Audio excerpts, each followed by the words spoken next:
Good morning students. In the last class we are completed anomalous properties of oxygen and chemical properties of group 16 elements. Now in this class we will discuss about oxygen preparation as well as properties and oxides. Oxygen preparation as well as properties and oxides. First oxygen. So how to prepare oxygen? So we can prepare oxygen in many ways. In that important method is laboratory method. So how to prepare oxygen in the laboratory? Oxygen is prepared in the laboratory by decomposition or by heating of potassium chlorate. By heating of potassium chlorate in the presence of MnO2 catalyst, we will get oxygen gas. We will get oxygen gas. Oxygen not only prepared from potassium chlorate, it is also prepared by heating oxygen containing salts. Oxygen containing salts such as nitrates and permanganates. Nitrates and permanganates, we will get oxygen gas. We will get oxygen gas. Say for example, potassium nitrate. Potassium nitrate on heating gives potassium nitrate and oxygen. Similarly, potassium permanganate on heating it gives potassium manganate. K2MnO4 means what? Potassium manganate. We will get oxygen gas. Similarly, we can also prepare oxygen by thermal decomposition of metal oxides. By thermal decomposition of oxides of metals or metal oxides like silver oxide, mercury oxide, lead dioxide, etc. We will get oxygen gas. So in all these cases we will get oxygen as a product. Similarly, it is also prepared by decomposition of H2O2. H2O2 means hydrogen peroxide in the presence of MnO2 catalyst. In the presence of MnO2 catalyst, it gives oxygen gas and water as a byproduct. Water as a byproduct and oxygen is a gas. That is the main product. Next, in addition to this, oxygen is also prepared in large scales. On large scale, oxygen is prepared by electrolysis of water. Electrolysis of water. What is electrolysis of water? Decomposition of water by using electricity is called electrolysis of water. What is electrolysis of water? Decomposition of water by using electricity is called electrolysis of water. So we know very well what is the chemical composition of water? H2O. That means it contains hydrogen as well as oxygen gases, right? Here hydrogen gas is evolved at cathode, whereas oxygen gas is evolved at anode.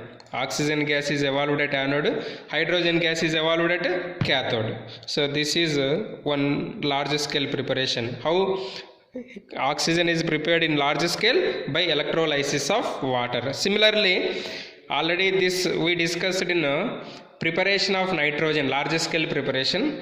We can also prepare oxygen by fractional distillation of liquid air. Fractional distillation of liquid air. What is a fractional distillation?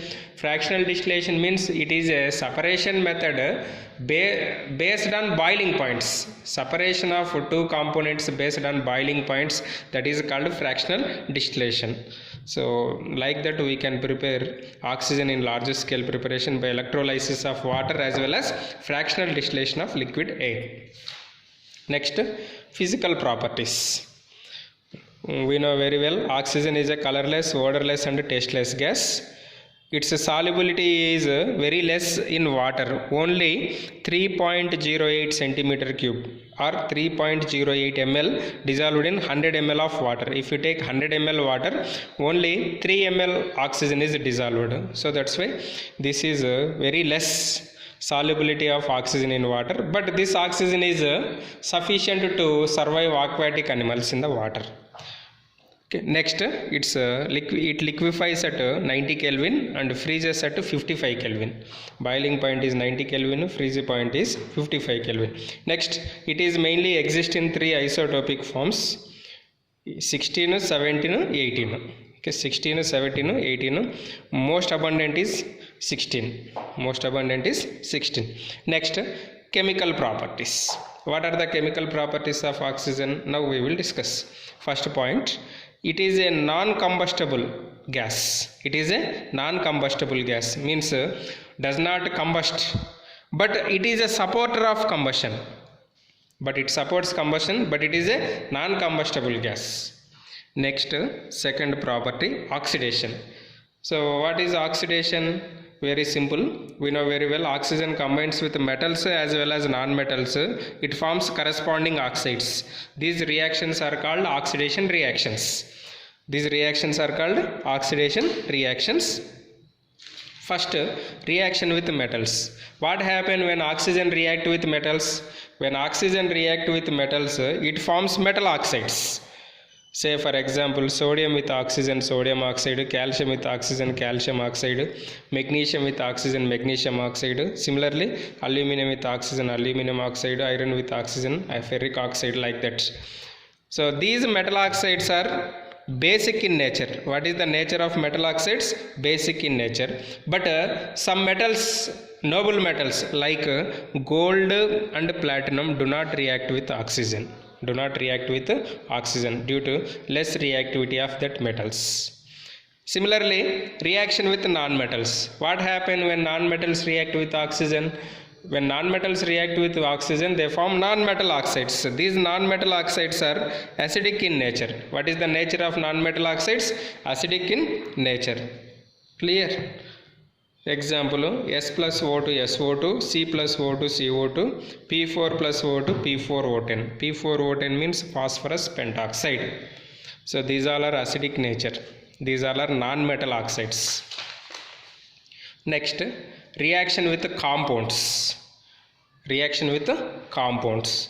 When oxygen react with compounds, it forms corresponding oxides. Say for example, CH2. What is CH2? Carbon disulfide. When carbon disulfide react with oxygen, it forms carbon dioxide as well as sulfur dioxide. Carbon containing oxygen, that is carbon dioxide, as well as sulfur containing oxygen, sulfur dioxide. Similarly, ZnS with O2, it gives oxides of zinc as well as oxides of sulfur. Oxide of sulfur means sulfur dioxide, oxide of zinc means zinc oxide.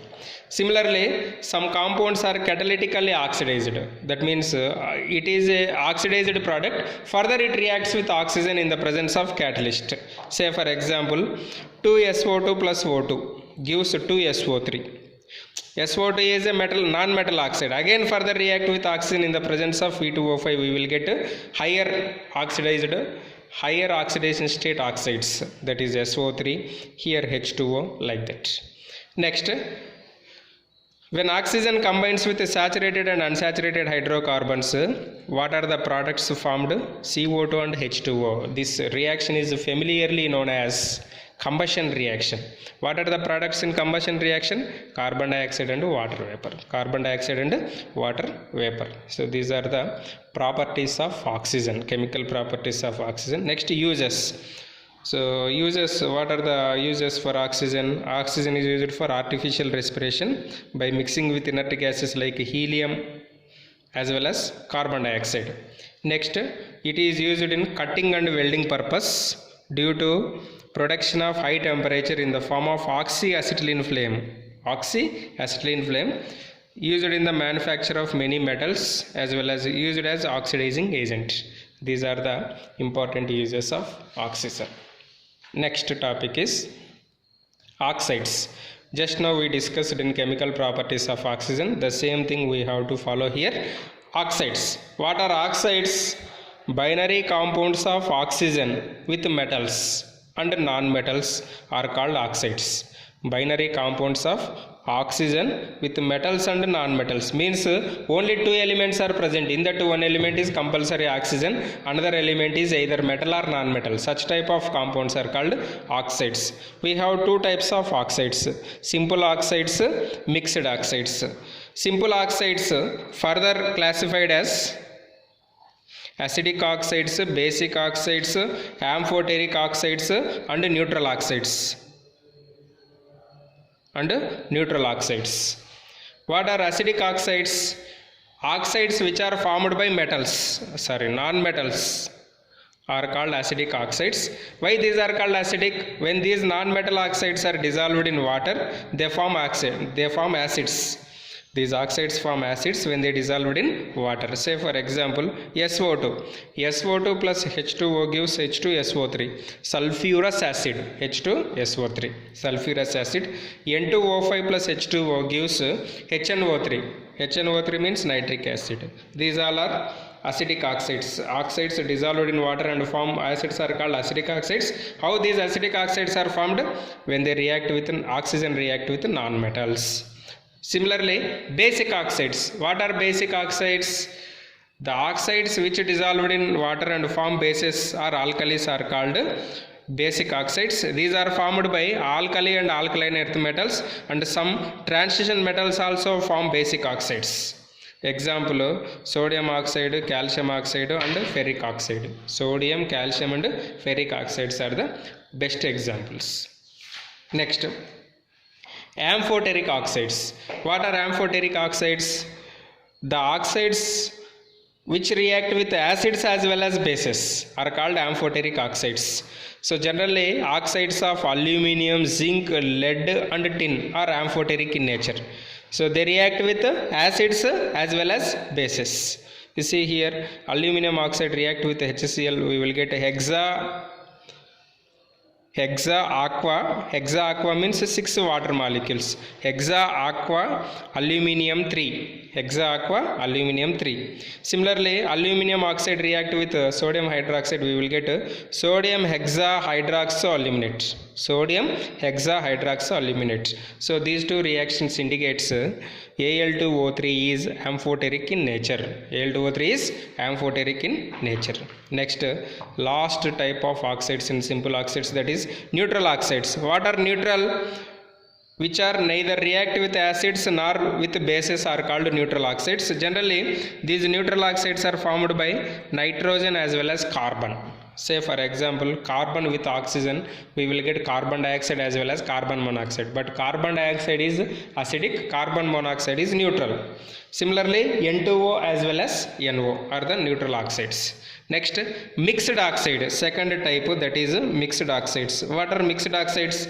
Oxides made up of two simple oxides. Oxides which are made up of with two simple oxides are called mixed oxides. Say for example, Fe2O3 plus FeO. If you add these two, what you will get? Fe3O4. 2 plus 1 3, 3 plus 1 4, Fe3O4. Next, Pb3O4. Pb3O4 is a combination of PbO2 plus 2 PbO. Total lead 3, total oxygens 4. So these are the mixed oxides. In the next class, we will discuss about ozone preparation as well as properties. Thank you.